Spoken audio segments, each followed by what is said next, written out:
misalnya ditanya mulai kapan sebenarnya kota Sawah Lunto ini dieksploitasi batu baranya, sebenarnya Sawah Lunto itu merupakan salah satu tambang tertua di Indonesia. Jadi sejak tahun 1889 itu peneliti dari Belanda itu sudah menemukan adanya kandungan batu bara yang mereka temukan di Sungai Batang Ombilin. Nah, lalu di tahun 1910 itu tambang pertama itu udah mulai dibuka oleh Belanda. Teluk Bayur itu juga salah satu pelabuhan yang dibangun oleh Belanda, itu yang fungsinya itu untuk mengeluarkan batu bara dari Sawah Lunto untuk kebutuhan kapal-kapal perangnya. Jadi dulu ketika Belanda membangun tambang batu bara di sini, nah sebelum tambang ini dioperasionalkan, yang berikutnya mereka bangun secara bersamaan itu adalah jalur kereta api Padang Sawah Lunto dan juga pelabuhan Emahaven namanya. Jadi ini kita kenal sebagai pelabuhan Teluk Bayur.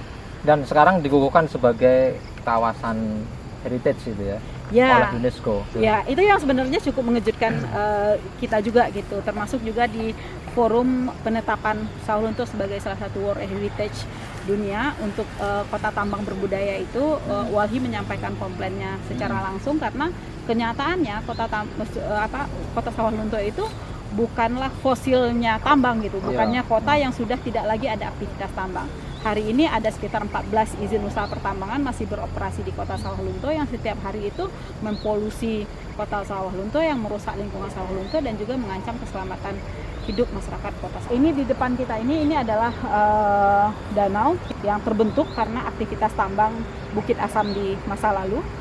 Dulu pernah ada program pemerintah untuk budidaya ikan air tawar di sini. Cuman saya nggak tahu kenapa tidak berlanjut, karena pasti tidak banyak orang yang mau mengkonsumsi ikan yang dikembangbiakan di danau yang tercemar gitu. Lalu di seberang kita itu adalah lahan bekas tambang milik Ceveta Hitikol yang hari ini masih beroperasi. Nah, yang Ceveta Hitikol ini salah satu komisarisnya atau pemiliknya itu adalah mantan wali kota Sawah Lunto di periode sebelumnya. Ketika mereka melakukan aktivitas tambang, kan mereka melakukan kegiatan topsoil, kan membuka batuan atasnya dan itu mereka buang. Mereka juga menimbun sebenarnya danau-danau bekas tambang batu bara lama yang sebenarnya airnya juga dimanfaatkan oleh masyarakat kota Sawah Lunto itu sebagai sumber air bersih untuk keperluan mereka sehari-hari, dan itu mulai ditimbun sehingga masyarakat di daerah Sijantang, Bukit Sibanta dan sekitarnya itu sekarang jadi kesulitan untuk mendapatkan air untuk kebutuhan sehari-hari.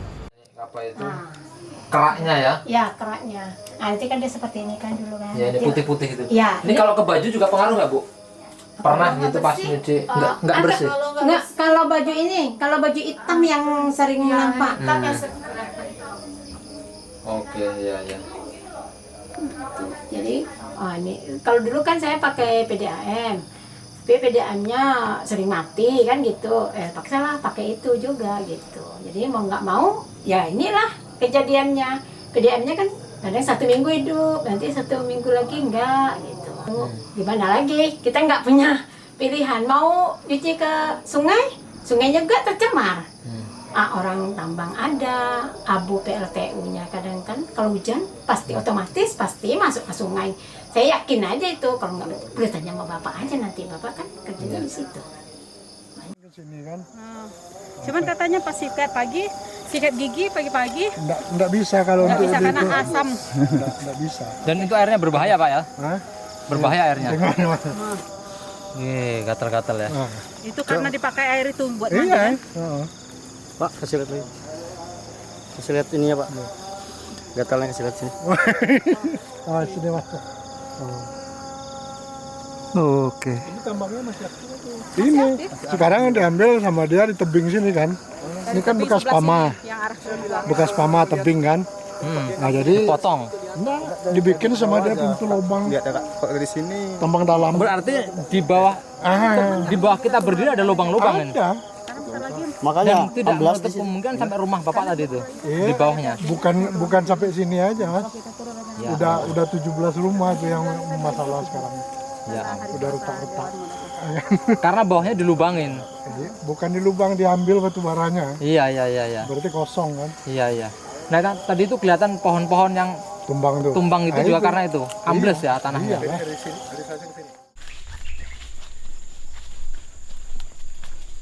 Kalau rumah ibu ini temboknya udah naik. rumah Ibu ini. Iya. yang rumah ini. Iya, rumah ini. Ini udah naik nih temboknya ke atas. Biasanya kalau tembok naik udah pasti di bawahnya kosong. Oke. Ya, kalau di Asri. atasnya kelihatan masih bagus. Cuman masih pohon masih tidak seakan-akan tidak terjadi apa-apa ini kan. Cuman di dalamnya udah hancur, udah gorong-gorong gitu loh, udah. Orang soalnya orang nambang dalam kan gitu. Berarti orang ini kan katanya tidak melampaui perumahan masyarakat di sini. Ini yang bilang bekas karyawan mereka bilang memang udah melampaui rumah saya gitu nah, masyarakat sekarang ini. Sedangkan sebagian besar penduduk yang dekat saya itu kan masyarakat menengah ke bawah yang susah lah hidupnya gitu. Nah, aset satu-satunya rumah itu. Iya. Kalau setelah nanti rumahnya amblas mau kemana lagi? Kalau ini tadi ondet kan rumah saya berapa jauh? Kalau di atas sana lebih dekat. Bapak saya pengennya sebetulnya jarak aman masyarakat di tambang berapa meter, nggak ada jarak katanya Presiden. Ada aturannya, Bu. Ya saya tahu, udah tahu dari waktu. Jadi ada peraturan Menteri Lingkungan Hidup nomor 4 tahun 2012. Jarak kalian lubang tambang dengan pemukiman itu paling dekat 500 meter. Itu pun sebenarnya masih bermasalah. Iya. Apalagi itu belum aman. Apalagi pakai blasting. apalagi ini tambangnya juga tambang bawah. Sebetulnya saya kan udah tahu, cuman pengen nanya aja. Itu jawaban orang. Tes saja, tes ya. Tes saja. Jawabannya nggak ada gitu. Nggak ada batasannya. Air tambang Bilang tadi itu. Pak. Kalau pengetahuan dan pengalaman kita selama ini air bekas tambang itu atau air di lubang tambang itu dia mengandung zat asam tambang, acid main drainage namanya AMD. Terus yang kedua dia mengandung logam berat, Bung, jadi logam berat besi Fe, logam berat mangan, dan tadi zat asam tambang dan mungkin ada kandungan kimiawi lainnya karena dia bisa menyebabkan banyak gangguan kesehatan ya kalau masuk ke pori-pori kulit terusnya bisa. Kalau pertanyaan gini sekarang, kira-kira ada nggak ambang batas atau kadar dia layak kita pakai? Nah itu yang seharusnya biasanya dalam perusahaan tambang itu harus mengelola dulu air di dalam kegiatan pertambangan sebelum dilepas ke sumber-sumber air atau badan-badan air. Karena kan air itu bisa dia sebelum dilepas dia harus sesuai dengan standar. Ada nggak papannya di situ? Nah, papan keterangan. Biasanya dalam aturan perusahaan itu dia harus menyediakan papan monitoring air. Jadi sebulan sekali rutin misalnya dicek kandungan asamnya berapa, kandungan logam beratnya berapa. Harus dilakukan perlakuan namanya, treatment. Jadi water treatment. Harus dikasih obat segala macam baru boleh dilepas ke badan air, bisa sungai, macam-macam. Tapi tetap saja air dari lubang tambang itu karena dia ada di atas tanah, dia masuk ke dalam pori-pori tanah, Nyampur. tetap saja dia ke sana kemari mencar-mencar ini kan, masuk kemana-mana. Jadi walaupun pakai sumber air, pakai sumur misalnya, itu juga beresiko. Tercemar. Apalagi ini bukan hanya sebagai sumur, ini digunakan. Jadi itu ada resiko kesehatan.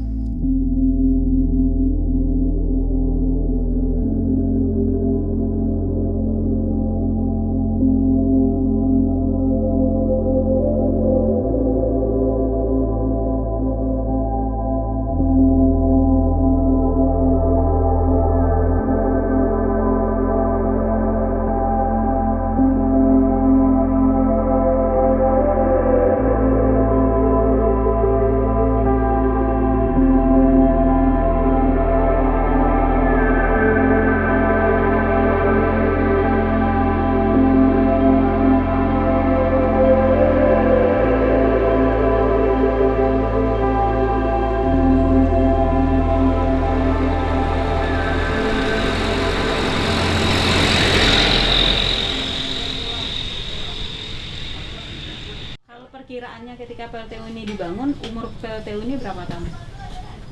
Sampai antara 100-an tahun, 50 sampai 100 tahun lah perkiraan orang yang bikin dulu Iya. untuk batu bara yang di Salunto ini. Batu bara. Terus terkait dengan itu Pak, debunya PLTU kan numpuk tuh di belakang. Nah itu kenapa numpuknya sampai segitu? Kenapa nggak dibuang keluar areal PLTU? Itu dari izin dari pusat tuh emang dari LH. Emang selama beberapa tahun ini, mungkin hampir 10 tahunan ini. Dari 2010. Ya. Itu izin untuk pembuangan abu PLTU itu nggak ada apanya izinnya. Jadi proses sekian tahun sekarang, mungkin sampai sekarang ini belum ada apanya Izin pembuangan ya, debunya. pembuangannya untuk keluar. Karena bunyi abu apa itu kan B3. Iya. Jadi alasan tertentu kalau dibuang keluar dari PLTU itu seluruh PLTU tuh Iya. nggak bisa keluar. Walaupun perusahaan swasta yang Cina-Cina itu yang ada PLTU nggak bisa keluar, di lokasi aja dibuang. Berapa kubik debu yang dikeluarkan PLTU dalam 1 jam beroperasi Pak? Kalau 1 jamnya kurang, nggak tahu pasti. Cuma dalam hitungan sehari semalam. Ya, sehari semalam. Dalam pembakaran 1000 ton. 1000 ton batu bara, debunya berapa? Itu ada sekitar 150 ton. Sekitar debunya. kalau mobil dump truck ya sekitar antara 3 sampai 5 mobil lah. 3 sampai 5 mobil.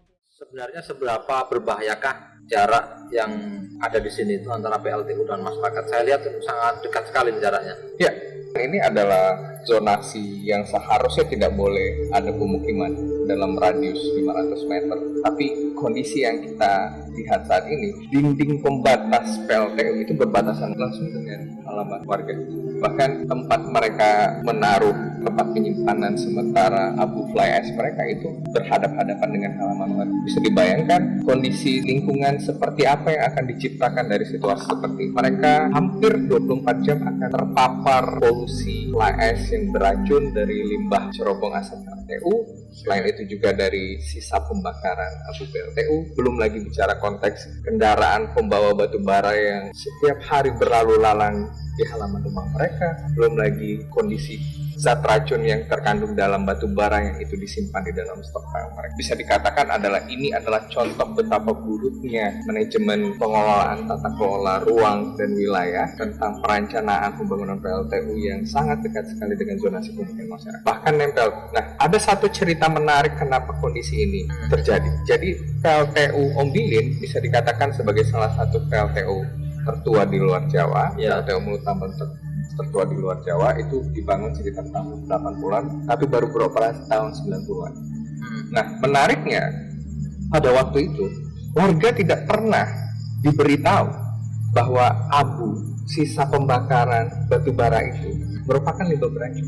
Jadi waktu itu warga tidak pernah dikasih tahu, bahkan PLN tidak pernah berterus terang bahwa, makanya masyarakat tidak keberatan ketika PLTU hadir di samping halaman rumah mereka karena tidak pernah dikasih tahu. Dan betapa terkejutnya mereka ketika mereka tahu bahwa itu adalah limbah B3 dan itu beracun dan berbahaya. Makanya kondisi ini yang menurut kita menjadi kondisi di mana pemerintah harus melihat pada sisi bahwa batu bara dan PLTU satu sisi sebagai energi, tapi dia juga mengancam dan menjadi pembunuh diam-diam terhadap masyarakat. Nah, makanya apa yang dilakukan LBH saat ini, kita mencoba untuk mengangkat level kesadaran masyarakat bahwa kondisi ini sebenarnya mereka tidak harus hadapi. Mereka berhak untuk mendapatkan lingkungan yang bersih dan sehat.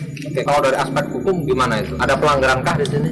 Jelas bahwa konteks pelanggaran itu nyata ketika PLTU tidak patuh terhadap regulasi tentang bagaimana dia mengelola lingkungan hidup. Bagaimana saat ini ketika filter udara cerobong di pembakaran PLTU itu rusak namun mereka tetap memaksakan itu. Sudah berapa tahun Mas rusaknya? Kondisi rusak itu kalau menurut penuturan masyarakat kadang dia baik, kadang dia rusak. Tapi yang dia rusak secara terus-terusan sejak 2018. Nah, bayangkan dalam kondisi cerobong PLTU yang berfilter saja dia berbahaya, apalagi tidak berfilter. Kondisi itu sudah menahun dirasakan oleh masyarakat. Tidak ada atensi, bahkan tidak ada konsum sama sekali dari PLTU bahkan PLN sendiri untuk menanggulangi. Bahkan kompensasi yang diterima oleh warga itu tidak sepadan.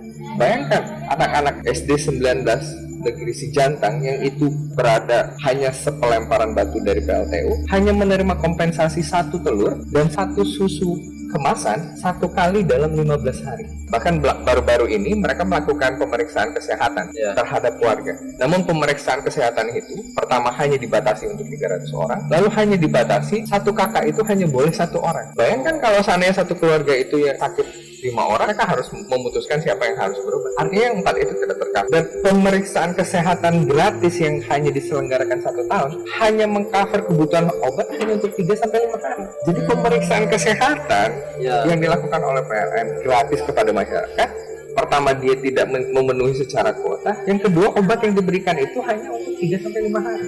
Padahal dia diracuni berkali-kali. Makanya masyarakat itu bilang, loh, ini PLN ngasih obatnya sekali tapi diracunnya berkali-kali. Kondisi inilah yang akan menumbuhkan bahwa masyarakat bahwa kondisi ini tidak mungkin untuk dipertahankan. Mereka bilang kami tidak butuh kompensasi dan bantuan kalian, yang kami butuh adalah obat.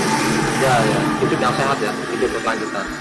Nah terakhir nih Mas, itu mengindikasikan apa sih sesungguhnya dalam konteks yang lebih besar? Ini bangunan tata kelolanya nggak bener, semua hal yang negatif harus ditanggung oleh masyarakat, sementara akumulasi modalnya ditanggung oleh segelintir orang. Kalau masyarakat dan LBH memandang bahwa kondisi ini adalah contoh nyata bahwa rejim saat ini tidak benar-benar peduli terhadap masyarakat.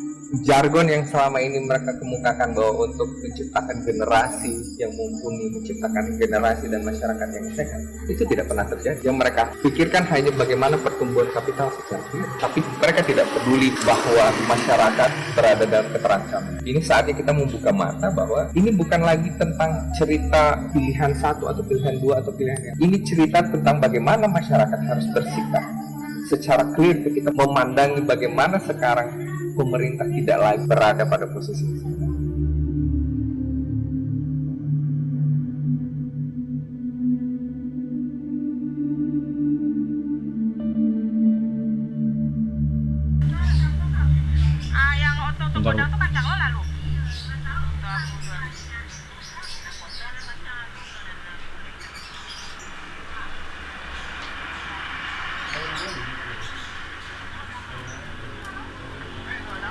Itu ini abu kabut.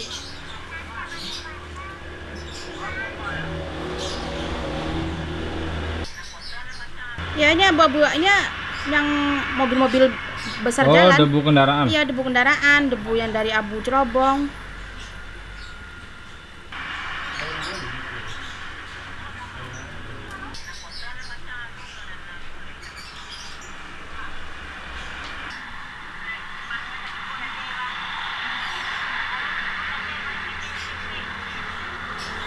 Mobil besar nih. Itu truk-truk barang Batu bara ya, batu bara. Ini hari Minggu, tanggal berapa? Tanggal 9 apa tanggal 8 tuh, hari Minggu kok. Dia tuh jam-jam 10. Ini ada 1 jam lebih. 1 jam lebih Ya, ada 1 jam lebih ngeluarin kayak gini. di hari Minggu. Ya, hari Minggu. Bulan apa ya Bu ya? Februari apa Bang? Ini bulan apa? Ntar kita cek dulu. 5 Maret. 5 5 Maret ya. Ini balik lagi. Baru ini ya. Terus Bu. 5 Maret 2020.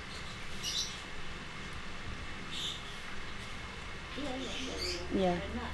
Parah ya. Iya. Itu kondisinya hujan atau panas? Ini ya, cuaca panas kayak gini. Oh, panas kayak ini. Iya. Udah Bu. Kemarin itu ini ada juga Apa itu?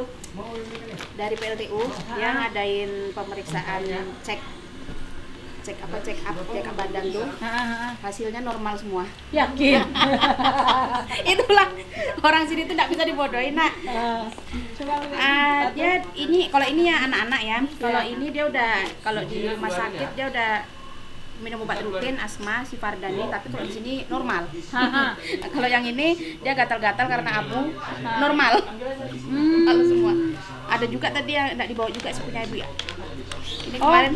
Jadi kalau yang diperiksanya di Rumah Sakit Semen Padang, hasil lapornya Semen Padang, Iya, normal. Dia oke.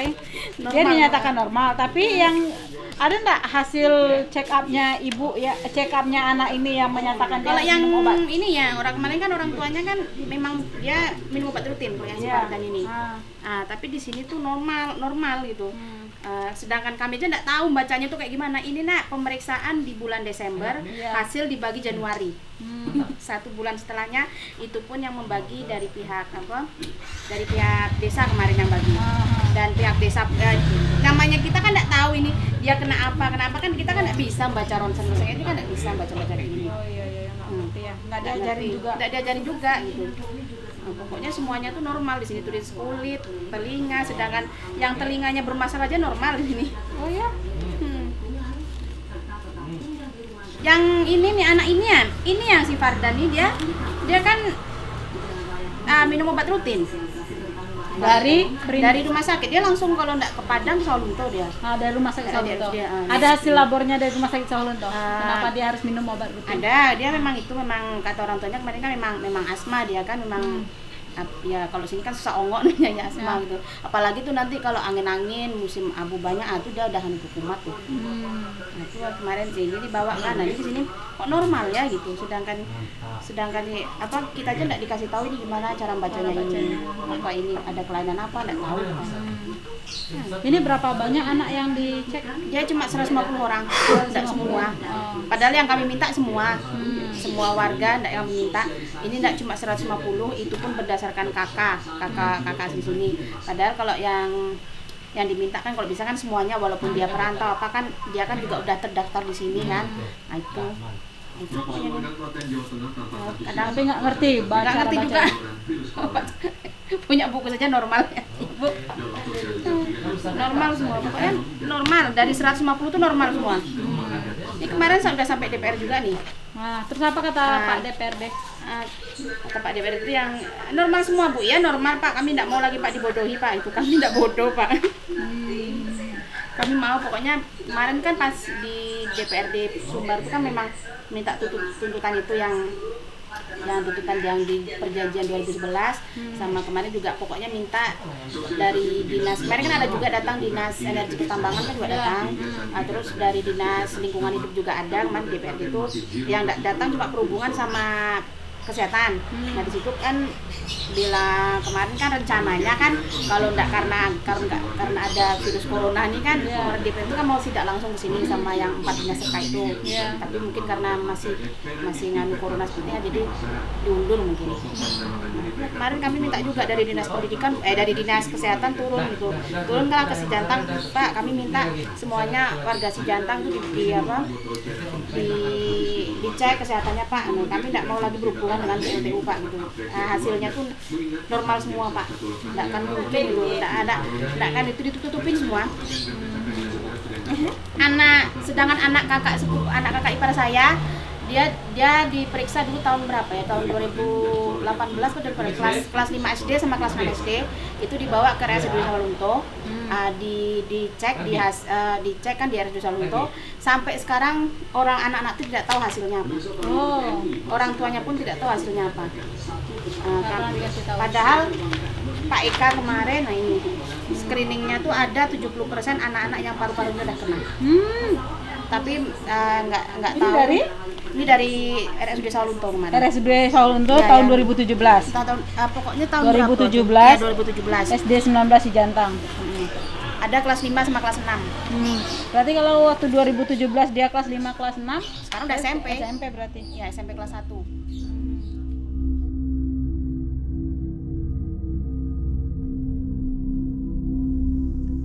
Salah satu debu yang dihasilkan oleh PLT batubara yaitu debu yang berukuran 2,5 mikron. Itu sangat kecil, seper 30 rambut manusia aja.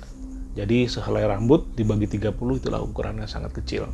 Ketika PM2,5 hasil pembakaran PLT batubara terpapar ke udara, kemudian terhirup oleh manusia yang ada sekitarnya, itu akan masuk ke dalam jaringan tubuh manusia, tidak hanya hidung, tenggorokan, paru-paru.